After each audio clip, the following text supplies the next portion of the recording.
So we are in the month of Adar. Yay! Mishanichnas Adar, Marvin Simcha. When Adar comes in, we add in Simcha, we add in joy. Now, there's a very, very profound and powerful Sikha Rebbe, which, first of all, the truth be told, I didn't go through the whole Sikha. I should find, I'm just trying to think for a moment. I wanted to focus today on a very, very important point, which the Rebbe brings out about how to be happy.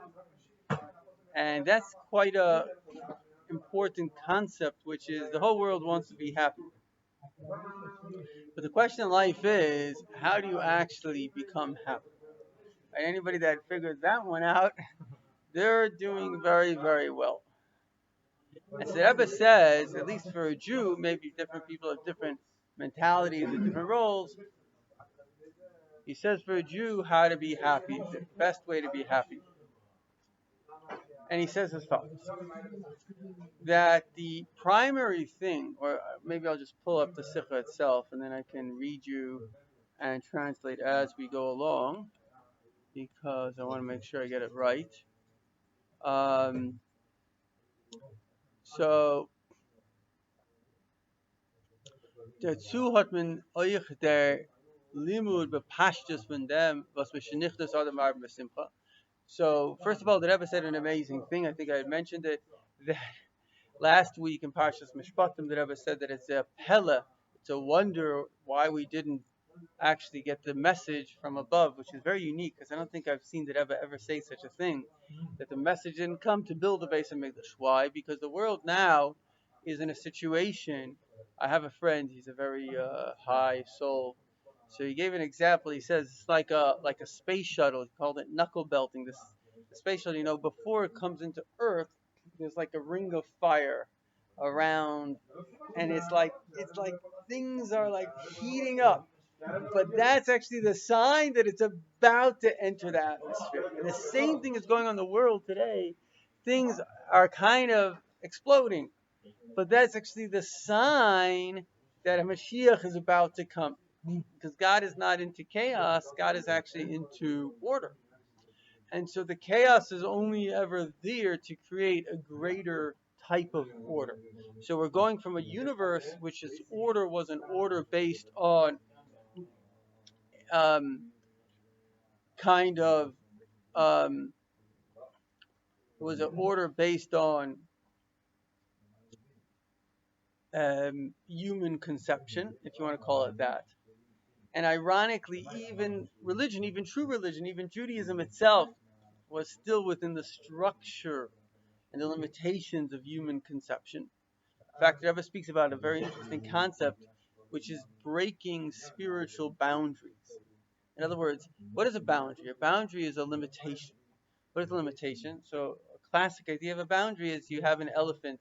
In India, they would catch these elephants, and they would basically tie a rope around the foot of the elephant and tie the elephant to a pole.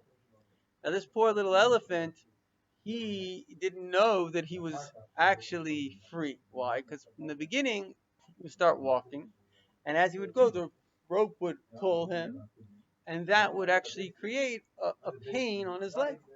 And then they take off the rope, and what ends up happening is the elephant that has a very good memory, elephants, in fact, they mourn on an annual basis, their loved ones. They're very, very clever animals. Think about the size of their brains. So the elephant actually, believe it or not, will never go out of that area, because in his mind, if I go there, I'm going to suffer a pain. And most of us have these self-limiting ideas somewhere along the lines when I remember talking about elephants, I had the privilege in Africa to feed an elephant. That's very, very interesting, an elephant, because he's standing out there with, let's say, an apple, and their trunk is like our hand. It will stretch out, and it has like 2 fingers, and it's very, very exact. It's not like... Now, the question is, how does an elephant know that its trunk stretches? Maybe your hand stretches. How does it know that its trunk stretches? And you don't. I'll tell you a simple example. My daughter, Rachim, when she was a little girl, she was once sitting down, and there was a ball away from her. She couldn't crawl. So she stretched out her hand to get the ball. But what happened was the ball was too far. So she stretched out her hand further. Maybe my hand will stretch to get it. But it didn't stretch. So she learned automatically that hands don't stretch. There are millions of beliefs that we have about reality, which we have through experience. Well, probably all of our beliefs are basically experiential, most of our beliefs. So the experience teaches us a certain self-limiting reality. And then we get limited by the experience. And the same thing actually happens on a spiritual level as well. Because part of Judaism, a large part, in fact, 365 out of 613 mitzvahs, is what not to do. And so you can get self-limited by Judaism. So you can say, well, how can you say I'm self-limited by Judaism? This is the will of God. But it's not so simple. Why? Because we know no less a personage than Yeshua himself was told by God to marry a harlot. So was he meant to marry the harlot? Somebody who wouldn't seem to be the right type of person? Or maybe there was somebody else. Maybe there was Yeshayahu and Avi. Whatever it was. He also married what's her name? The one that did the strings for the spies. I forgot her name. But in any event, the point is that these great tzaddikim, ultimately, they were not limited by Judaism. They were servants of Hashem. So, of course, Judaism is the will of Hashem. But the will of Hashem can also, in terms of prophecy, come to somebody and say, okay, right now I want you to eat pork. So we know in certain circumstances, if God says, and not only that, if the prophet of the generation tells everybody, I want you to eat pork right now. So if he changes the Torah, he says, oh, there's a new Torah. From now on we are eating pork. That's not true. That's, God forbid, he could be put to death. He says God, and he's established as a prophet. God said, today, I want you all to eat pork. No less a time than when they made the Beis HaMikdash the first time, they all ate on Yom Kippur. Right? It says in the Torah not to eat on Yom Kippur. And God said, you're all welcome to Olam Haba. Not only was it not a sin, it was the greatest thing because God says you're celebrating with me. In other words, it's a very important concept that Judaism is not a rigid religion. It's not stuck in some kind of a box. And many people, they have their box of Judaism. Different groups, whatever their Judaism. Let's say, one of the example would be, let's say, the Misnagdim, whatever, just Torah. It's a box. They created a box. This is what Judaism is. Judaism is not in a box. In fact, the Rebbe goes so far to say that if you're Chabad and you're brought up Chabad, and what's your quote-unquote box of Judaism to go out and to be Mashpia and whatever, be Moshe Nefesh, to go to Jews in Russia. But even that, if you don't go higher than that, then you're in your box. Because any time you're not going higher than your education, you're not going higher than the way that you were brought up, even if you were brought up by the Rebbe himself, the holiest of the holies, it's still, your mind has just accepted what the Rebbe said and what you saw, but you're not realizing that the Rebbe was part of the infinity of Hashem. The Rebbe's not limited. The Rebbe is getting messages from Hashem, so he's taking everything of the past and he's adding to it. But doesn't mean that there isn't going to be a future. There isn't going to be more in the future, right? So a person should never ever be in any box, including in a correct box. In a Jewish box, you can't be in a box. You have to be a servant of Hashem, and you have to be very open and very flexible to what Hashem is telling you now. And this is a very, very important concept. So, how did I get onto that concept? I don't remember. Remember how I got onto that concept? The Chaim. Anyway, let's get back to the Sikha at hand. So this beautiful, beautiful stuff I've never seen, the Rebbe speaks. What are the great things about certainly these last years of Sikhas? I don't know if you had the chance to really delve into them. They're extraordinary. They're paradigm shifts. The Rebbe, the way I see it, and who am I? But it's like, this is what I would call Emes La'Amitah, the truth of truth. Why? Because before, generally you have Chassidus, and generally in Judaism, we like to think of everything we read as being true. But it's not truth. It's a truth. It's part of a big puzzle. But these sikhas, they're like the truth of truth. It's like whatever the Rebbe says here, it's like the summary. And many times Lubavitch Rebbes did this. Towards the end of their lives, they created kind of a summary of everything. So before you were looking, imagine you go to school to learn culinary arts. So you learn how to make an egg, you learn how to make a cake. But then the last semester, they put it all together. Okay, these are all the cakes and these are all the eggs, and they put the whole package together. So whenever you're looking at any subject in these sikhs, the whole package is precise, it's concise, the whole story is right there. One of the very beautiful things, that I learned in these sikhs, is how you deal with, let's say, ego, a mulek. The deepest Torah, that the highest ego is to know that you're really Hashem, and that's where you should be. It's like it gets to the highest level, the ultimate levels of all things. So now we're talking about simcha, the way of joy. So the Rebbe says, when Adam comes in, you add simcha.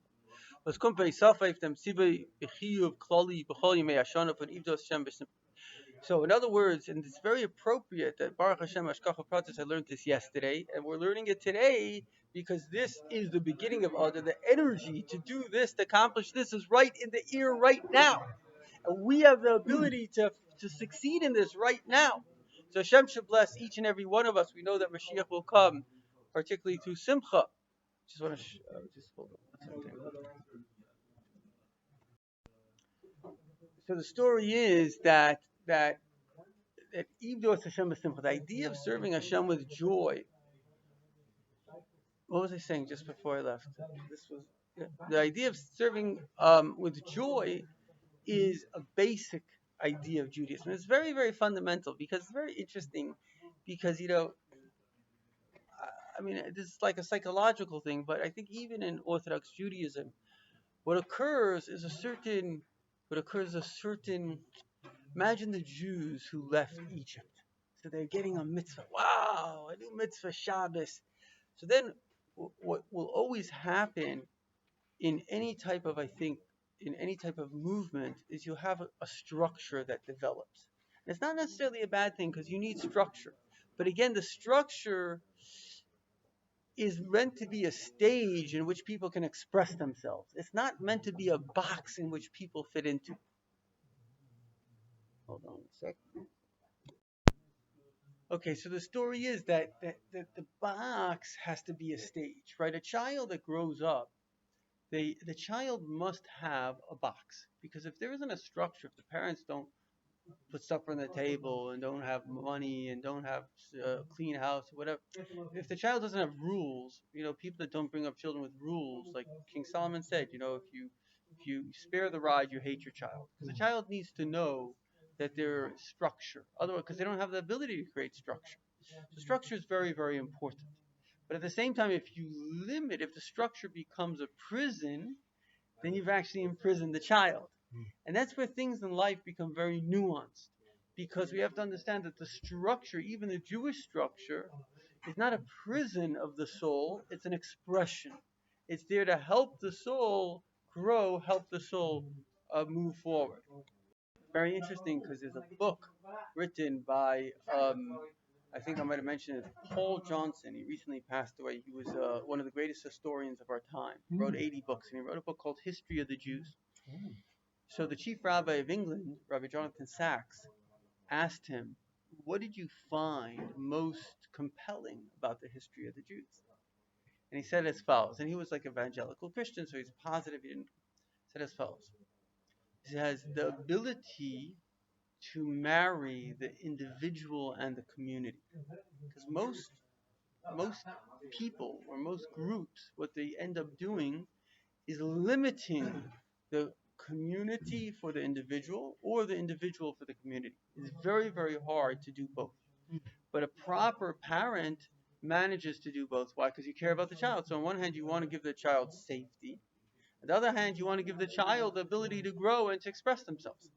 So this is a very, very important subject, which is the ability to understand that Yiddishkeit is not there to limit us, but it's rather there that the neshama should fulfill its purpose in this world. And of course, one of the greatest, if not the greatest part of the purpose of the neshama, apart from joy, is to always being innovative Like the Rebbe says, the highest level, even higher than a tzaddik gomer, because even a tzaddik gomer in a way is in a box, because he's gomer, he's complete, he has the knowledge, does everything.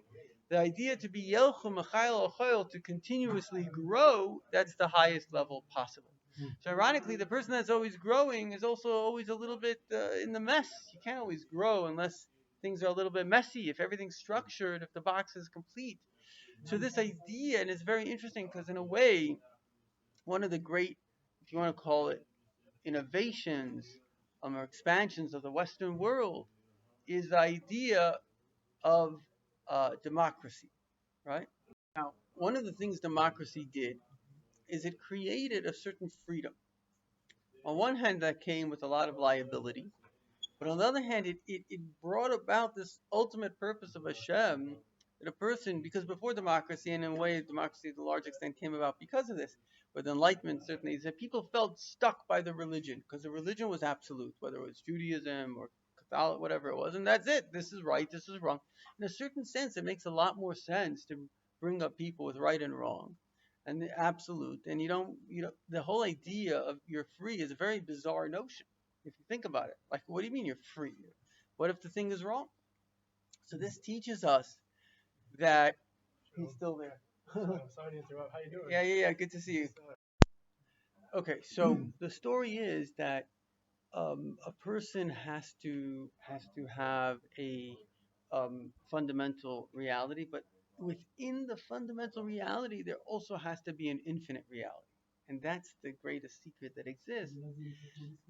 I don't know if you know this, but of course, quantum physics replaces, in a way, Newtonian physics. But the irony of life is that they're both true. Even though they contradict each other, they're both true. For example, if you take the mathematical equations of Newtonian physics, it works.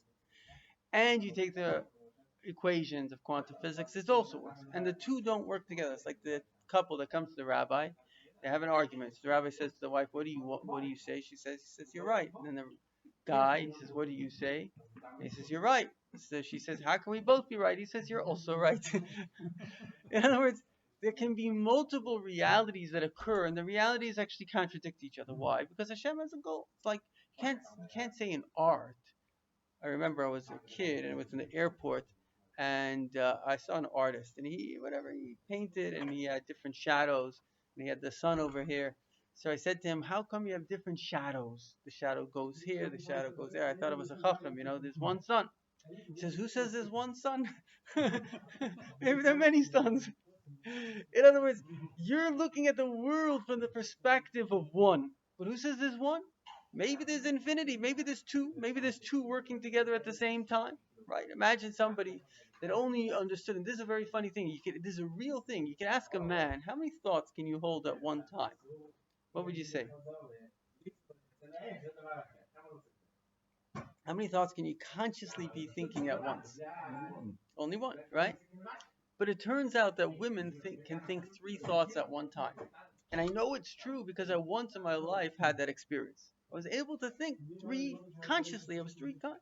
If a human being can think three thoughts, it means that God can have infinite thoughts at the same time. Infinite. There's no limit to the amount of thoughts, and his thoughts create action, so there's just no limit.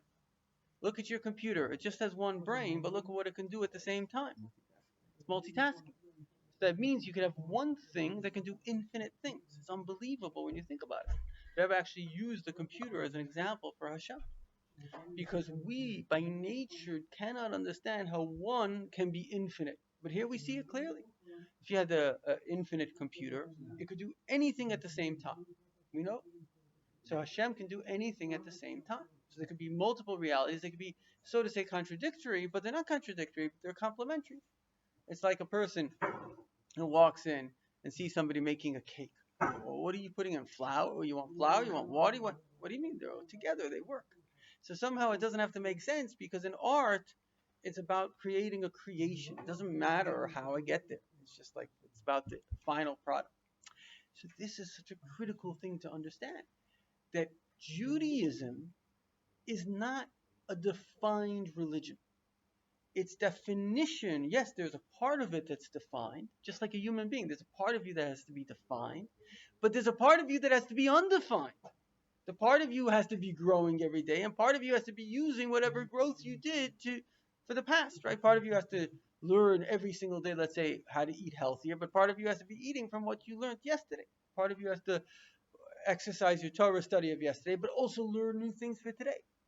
And I'm not bragging about it, but I'm quite aware of different philosophies and religions. There's no other philosophy or religion or ideology that says the same thing. Why? Because nobody can conceive of everything has a human mind, and the human mind creates a box.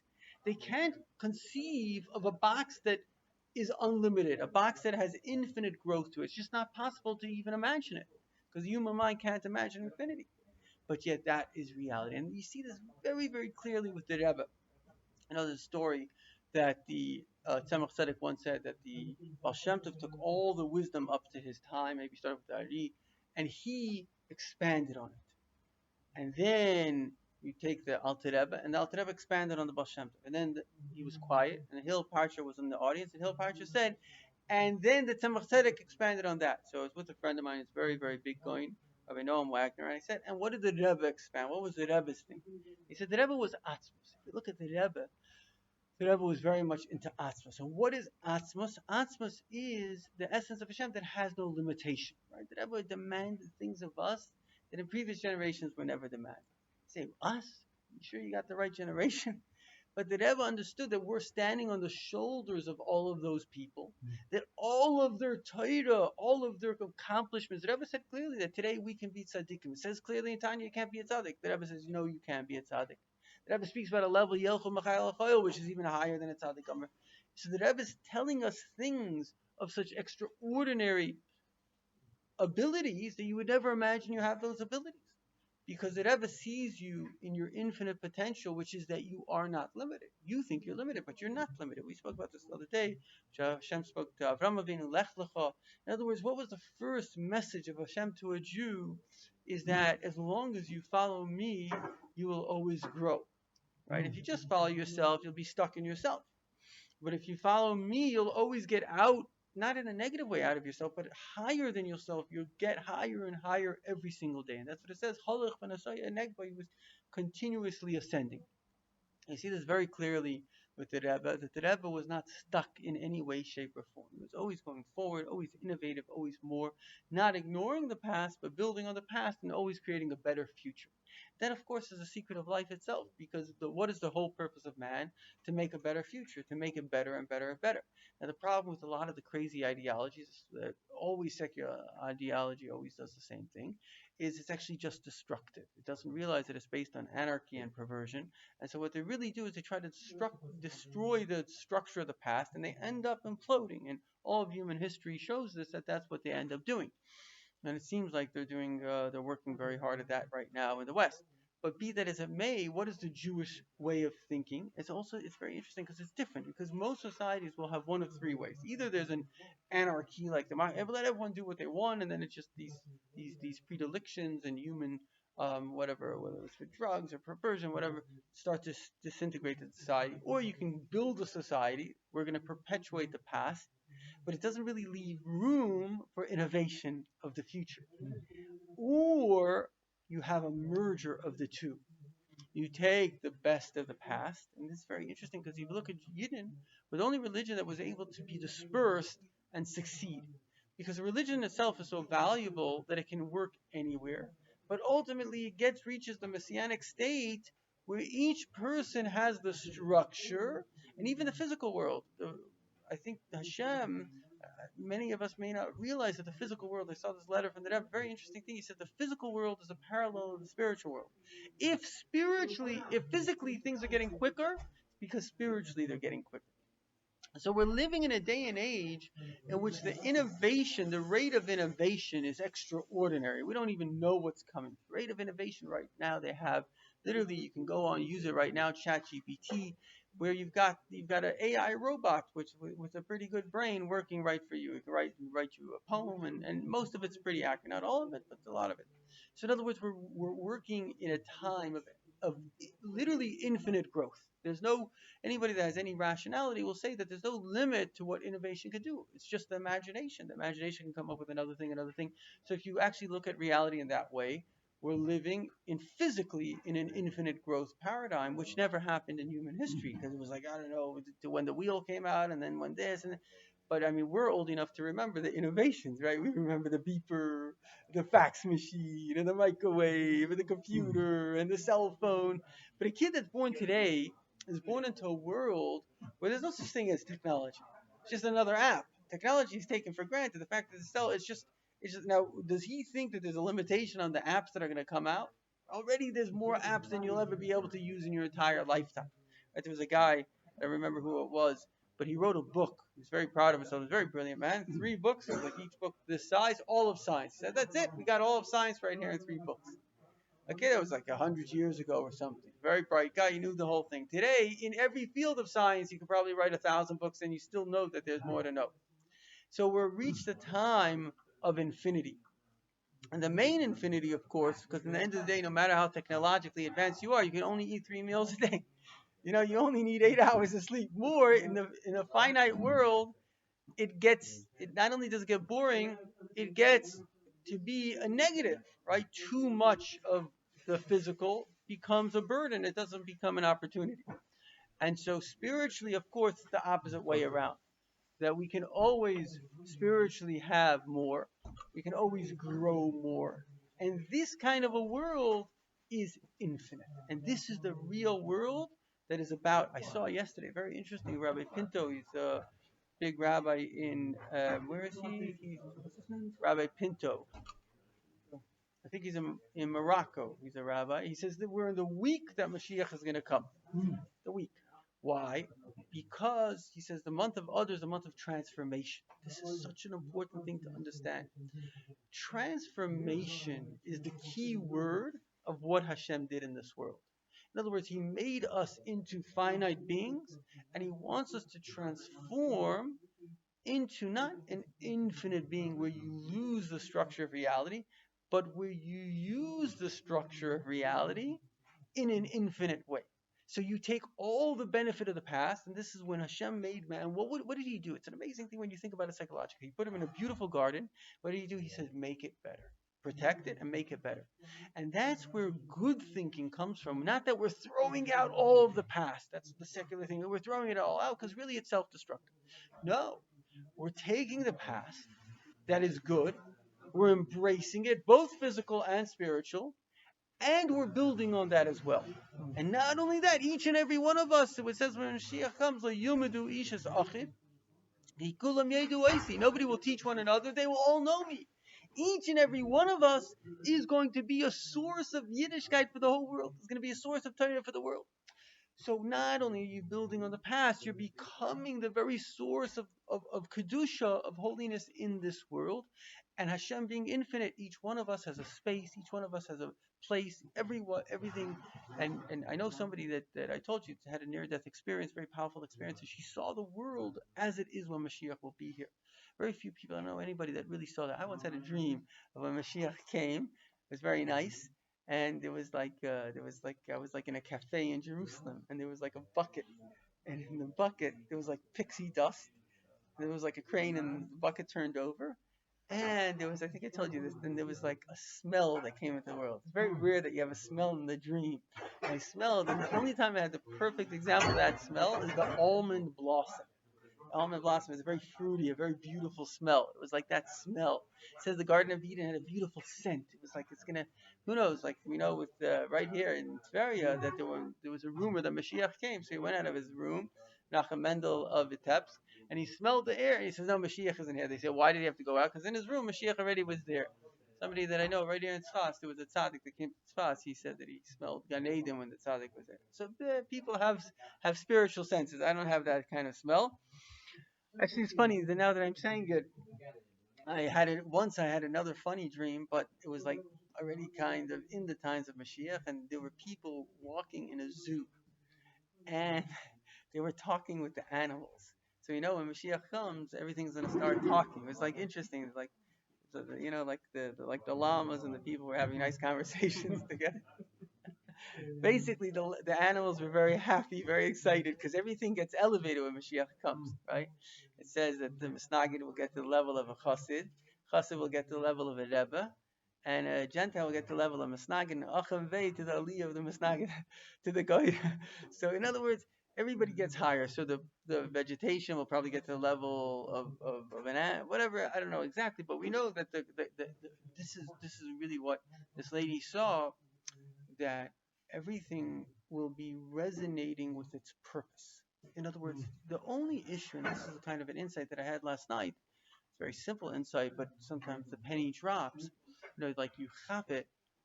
The difference between exile and redemption is not a different world. It's kind of what we were saying the other day. What it is the understanding of your place in the world, right? So you can, and this is really what children are looking for. Children are looking for the understanding of their place in the world. They want to know that they matter. They want to know that they're important. So everything really wants to know that it matters. And so when you can understand that you've been chosen by Hashem to exist, your existence is not random. Your existence is a choice of Hashem. And I really want to write a book called Real Identity. Because if a person takes a fake identity, it's crazy sexual identity. What do you mean? I like chicken. Am I a chicken? It doesn't make me a chicken. You know what I mean? So because a person has a desire, you can't make. You know what I mean? So spiritually, what's the point? You can't make a desire out of you can't make an identity out of a desire. You have to get to what is the real truth. There was a rabbi that wrote a book, I think something like 8 Paths to Purpose, and he said a very profound idea. Unfortunately, he lost a child, which was very, very difficult for him. And he was a rabbi, and he studied Chassidus, and he was about Shuvah, so that means he was quite deep. And he had to go into the books again to figure it out. And he said something very profound. He says, he says, it's not that we find our purpose in life. It's that the purpose in life finds us. Meaning you were born with a purpose, right? So a person converts. It's not that you converted. It's your neshama had a journey to go through, and you fulfilled your journey. You can never totally fulfill it. But the more we accept this idea that the past is not random, that the past is the present, and the present is going to lead us to the future, so there can be no more questions in life. Because everything that I went through, I was meant to go through. The past is the present, and the present is going to lead me to the future. So, and nobody knows it but Hashem himself. There's no human being on this planet except for the Rebbe that would know what this is. So we gave quite a long introduction here. I hope my battery is going to keep it going. And if anybody is watching online still, I'm very proud of you. So, my battery is doing well here.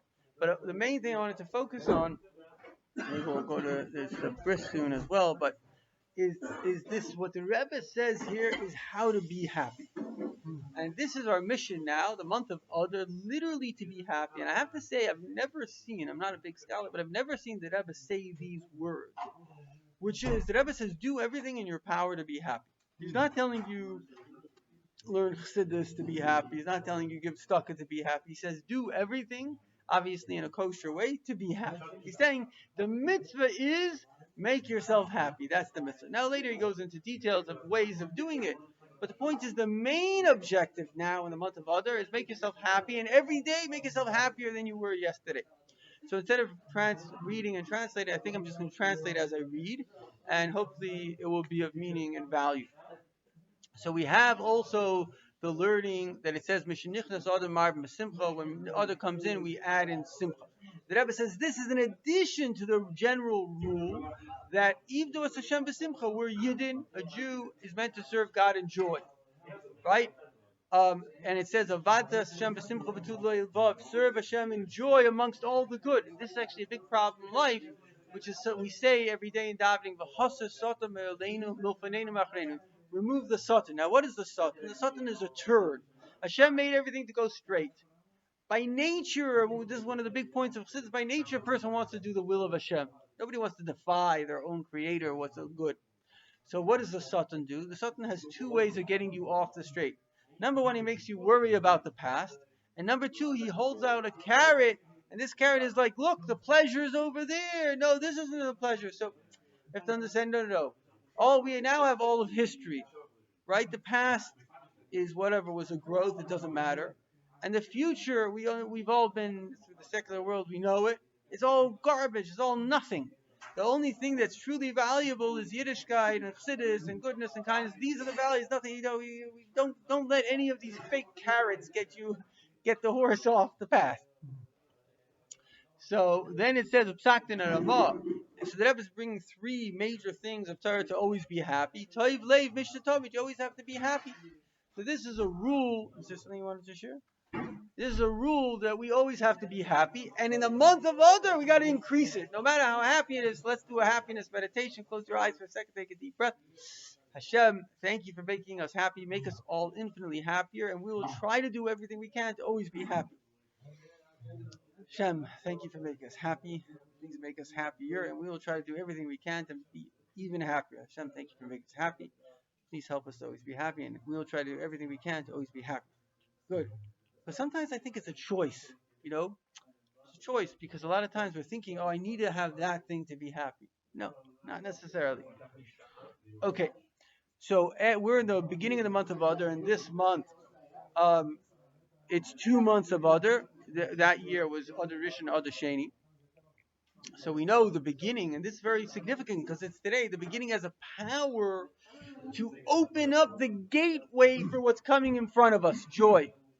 So we have to use these powers, these energies that Hashem is giving us, and we're in a holy city of Tzfas, in a very holy place, as a minyan of Yidden, the Shekhinah, the Tzemach Tzedek, Kollel, that Hashem should really grant true joy to the world. I remember I was once in line.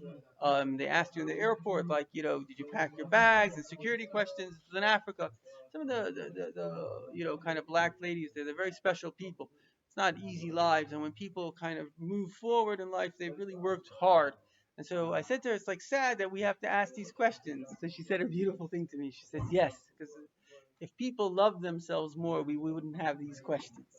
In other words, we have to open the gateway of simcha. If people were happy, they wouldn't hurt one another, right? All of this is jealousy of joy, basically. Through this, that each and every person takes positive resolutions and starts to implement them and this amazing statements from the Rebbe, to work hard in every single way to add in all the things that give you joy. So you like cupcakes, start eating cupcakes. You like chocolate, start having chocolate. Whatever's going to make you happy. Starting off today in a way that's acceptable on Shabbos. And then to continue and to add, enjoy every single day of the 2 months of Adar. Every single day to add more and more ideas of joy, as it's known by a very interesting point that Rebbe says, a very fascinating point about joy, that to be happy, you need something new. If it's the same thing every day, it's not going to make you happy. So a person, on a practical level, you should take walks, you should do things that are nice, things that are a little bit different, that make you besimcha. And based on the principle in everything of Toiv and Kedusha, this is a very, very powerful idea that the Rebbe says here now. There's a principle. Principles are very important. A principle in all matters of good and holiness. What's the principle? The sooner the better, and the quicker the better. So the sooner we start trying to make ourselves happy, and the quicker, and the more the merrier. The sooner the better, and the more the merrier. And the more we do it, the better it is. How much more so when we're speaking about something as important as joy, which on its own, the joy has this capacity to break through boundaries, break through our barriers. I'm not sure if this is correct, but I think it's correct that psychologically, people are going to psychologists and this and that. I met a guy, he told me, a very special guy. He says, my mother's a therapist. He says, I just think people want to be happy. And I think if they were happy, they wouldn't go to the therapist. They wouldn't need therapy. It's true in a way. If you tell a guy you want $1 million right now, but you still need therapy, right?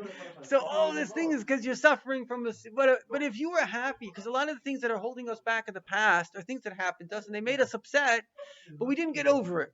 But sometimes the way to go, they have a whole field of psychology called positive psychology. Psychology itself is an emerging field. And Seligman, which is the guy that made positive psychology, he was the head of the Psychological Association. Who says you have to go into the past to rectify it? Maybe you could just be happy now and forget about the past, which is a much better way. Because who says if you're going to go to the past, something's not going to upset you today? You'll have to go back to the psychologist for today. Just try to get over it, try to move forward. And that's it. Now, I'm not saying if somebody simply has trauma and they can't, but generally speaking, in all circumstances, the best way forward is trying to be happy and trying to do more accomplishments. That's one of the things that is going to help a person. Anyway, so let's continue. Because again, when you're happy, you're not concerned about the unhappiness. You just you just put on the light. How much more so that every single day there's many more things. Uh, in other words, that Hashem gives us reasons to be happy every single day, and I think that it's very important. One of the last the Rebbe Kisisa, the Rebbe speaks about thanking Hashem for what happened to you today in Myra. I think it's very important because Hashem gives us more and more blessings every day. But the problem is, you have to recognize it and you have to say thank you. Simply speaking, every single Jew has to add in all the things of joy, both for himself and also making others happy. And again, the Rebbe has this general principle as is known that the completion of the idea of joy is specifically with other people. We say that what's the difference between a drunk and a Jew who drinks? A Jew says l'chaim to someone else. So if you're drinking alone, it's not joyful. But if you say l'chaim to somebody else, of course, we have to have good habits, etc. But the point is that doing things b'simcha, doing things with others is beautiful. To begin with, to adding in Pikudi Hashem Yeshar Mesamchi Leiv in the in the study of Torah. So now the Rebbe is actually telling us ways to be happy, adding in the Torah of study, Nigla the Torah, the revealed part of Torah, especially the Pnimius of Torah, the inner part of Torah. As we all know, we love studying Torah. Torah makes us happy. And like it says, that the Talmud, the Torah study is great because it brings to action doing mitzvah behider. I know for myself as well, when you do a mitzvah behider, you do a mitzvah with great a beauty. You make the mitzvah special, then that's also something of great happiness. And especially, and this is interesting what the Rebbe says, and this is especially through adding joy in Torah mitzvahs. It should create practical joy in your life, including in the physical things. It's very interesting what the Rebbe is saying. The Rebbe is saying, I'm not limiting myself that you should be a spiritually happy person. No, the main thing is that this should make you physically happy. Right? That meaning this should help you out with having more money. I have a friend, thank God he's become wealthy. He says, whoever says money doesn't buy happiness never had money. Money does buy, and he's right. Because you have money, you can take your kids on a vacation. Money does buy happiness. It buys you time for sure. So Shem should give us all money. Before in the Sikha, the Rebbe said that we're all actually wealthy. Maybe he's going to say it now. That we're all the children of Hashem. He says the greatest happiness a Jew has is knowing that you're always the one with Hashem and you're already wealthy. You're a prince is wealthy. Okay, maybe you don't see it. You got to find the bank account, but you're physically and spiritually wealthy. Okay, it's true. Today, this is something that my friend tells me. He says, like today, there's no excuse for a person not to make money. It's like it's all there. You just got to do it. Just do. And spiritually, for sure, there's no excuse for a person not to be today on the highest spiritual level possible. It's all there. Just do it. It's open. It's like, it says the Torah is like in a box, and the box is in the corner of the room. Nobody has a patent on the Torah, right? Nobody has a patent on money. Just, with Hashem's help, you just have to make an effort in something, and Hashem can make your effort succeed. There's no patents on these things. Anybody, and it's just the mazel of Hashem, and we all have that mazel. So, and of course the Rebbe says everything according to Shulchan Aruch. You can't, God forbid, go against Shulchan Aruch. And through this also, this should also, we have to make others happy. We have to make others happy. We have to begin with our family. In other words, the husband should make his wife happy, and the parents should make their children happy. The things that make them happy according to Tavasi, you have to think about, I don't know, what makes your wife happy, what makes your children happy, according to Shulchan Aruch, and do whatever you can. And then the Rebbe has an interesting footnote, especially sometimes a father says something harsh to a child because he's trying to educate him, whatever. So it's important to make sure that you have to do an extra bit of love to your child, that your child should feel that love and the warmth from you. Um, and to add in creating joy to other people around you. Um, and as we said before, that this also, this famous story in the Talmud that somebody, I think it was Rabbi Shua ben Levi, maybe you remember, he said, who will have Olam Haba? He was in the marketplace. He pointed to two people that they were like jesters. These two people, they're going to have Olam Haba. So the story is, Vasapis, why are they going to have Olam Haba? Because they would make people happy. They tell people that were down jokes. Baal Shem Tov has an interesting Torah that he says that the they were trying to uplift people spiritually, and you can't uplift somebody unless they're joyous. So they would first get them into a state of joy. But be that as it may, the Rebbe says, what do we see from this? That a person that's happy and makes other people happy, not only does he have the physical world, he has the spiritual world. It's an amazing thing. If I could give you a recipe that you'll have a good life physically and spiritually, would you take it? Just be happy. You'll get both worlds. As the Rebbe says, when a person's happy, they're more successful in everything, So, and then may it be Hashem's will that through adding in matters of joy, we have to take a resolution that, please God, we're going to look for ways to make ourselves and others happy. Simple. Through adding in joy, this will already break through all the boundaries, because we say joy breaks through the boundary, beginning with the last boundaries of Gullus and transform it to good. And this is also the power of joy, is the power of transformation. How come Chabad is a successful movement? I think because it's a happy movement. And so therefore you reach out to somebody, say, go, but it's already, oh, he's happy, why not be happy too, So the point is that it has this power of transformation. So that's why the Rebbe says, trust me, Simcha will bring Mashiach. We have to be Besimcha, because we have the power to bring Mashiach, Besimcha. So talking about that, there is a bris coming up, and I don't know if any of you want to join. Hold on, let me finish this. If any of you made it to this far, 46 minutes and 46 seconds, wow, proud of you.